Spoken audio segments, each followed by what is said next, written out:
Yes, people, what's a crap? You're very welcome to Belfast Minor Therapy. I'm going to just quickly give you a quick details here of the press conference today with Eric Ten Hag.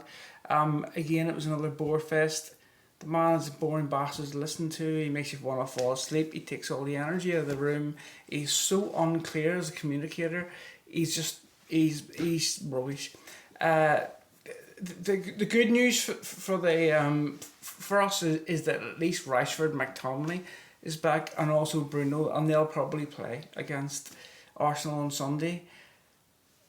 I don't expect much from that match, but I still don't think we should be all sitting going, we're going to get absolutely thrashed. I don't think we will get thrashed. I hope this doesn't happen, but I don't think we will get thrashed. We've run into so many games recently where we thought we'd get thrashed and we didn't. Sometimes our players have this kick up the arse against the good teams. And yes, we're going to lose, but we might lose 1 or 2-0. Jesus, let's hope for it. In terms of injuries as well, we've got no chance of having Mount back again. But that's not like a problem, because we haven't had him all season. How can he possibly be injured again? Honestly, bunch of prima donnas, honestly. Right, I got my notes here because I want to give you these details. It was probably the quickest press conference I've ever seen with Ten Hag. Good news is Lautaro Martinez is back. He's fit and ready, but Ten Hag said he's going to give him another week or two just to get really back, and that's a good thing. Let's get him back nice and match fit for the Man City game in the FA Cup final. That's all we can really hope for. Shaw was nearly back, then he got injured again. I don't know what's going on there. Still no changes in players like Kamwala or Lindelof or Maguire, Varane, Malacia. I do genuinely feel for Ten Hag in this situation. We really don't have much of a defence.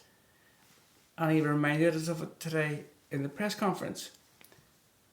But we'd probably all do the same thing. I obviously want to go on. I'm just looking up my notes here again.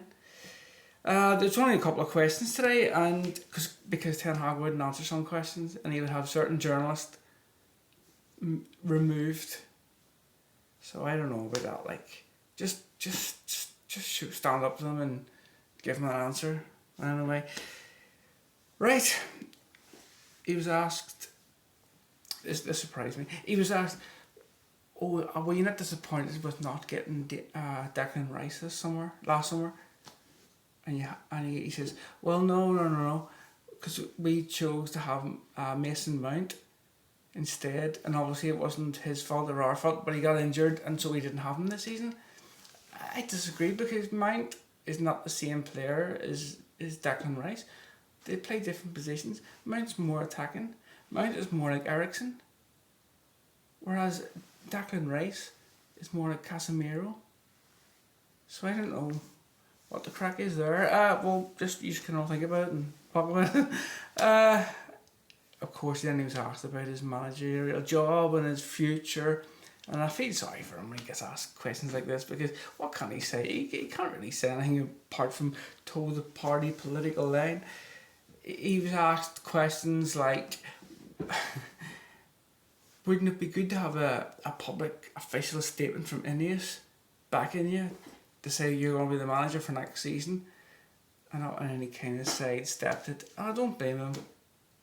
What can he say? He sat on and go, yes, that would be brilliant. I wish they would fucking do it. And then he talked about the injuries we've had this season and how that they have common sense and that it'll be a different story next season, and he believes we're going to be alright next season. And he also said he didn't care if he gets sacked. But I understand he has to say these things. In terms of Casemiro, obviously he was awful the other night. But I had to stick up for Roy Keane today, because Roy Keane did state that he is playing out of position, and he was playing alongside Johnny Evans, who also was just back from injury, and he's really old. He's older than I am. Well, that's definitely not I am, but he's older than most people. He's really old. And then, as I said before, we've got Eriksen in the middle with a fucking heart condition and a walking stick. I don't understand what's going on in the last 2 years with us. But at least this new Ineos take over, I think we were laughing, you know. So we'll have to be positive and let's go for it. Incidentally, on the side, there's serious talk in the Manchester Evening News today about Casemiro signing for some Saudi Arabian team, and if it happens, it'll be a good cash injection into Manchester United, and it'll help our financial fair play, and it'll help us buy new players, because he's still got 3 years left on his contract. And again, that just shows you the madness of last season. Like, to sign him on a 5-year contract, it's just nuts. At least we do have a new setup now, so we'll probably get there. But also, Casemiro was dropped today by the Brazilian coach. They've got a few friendlies coming up, and then they've got their Copa America.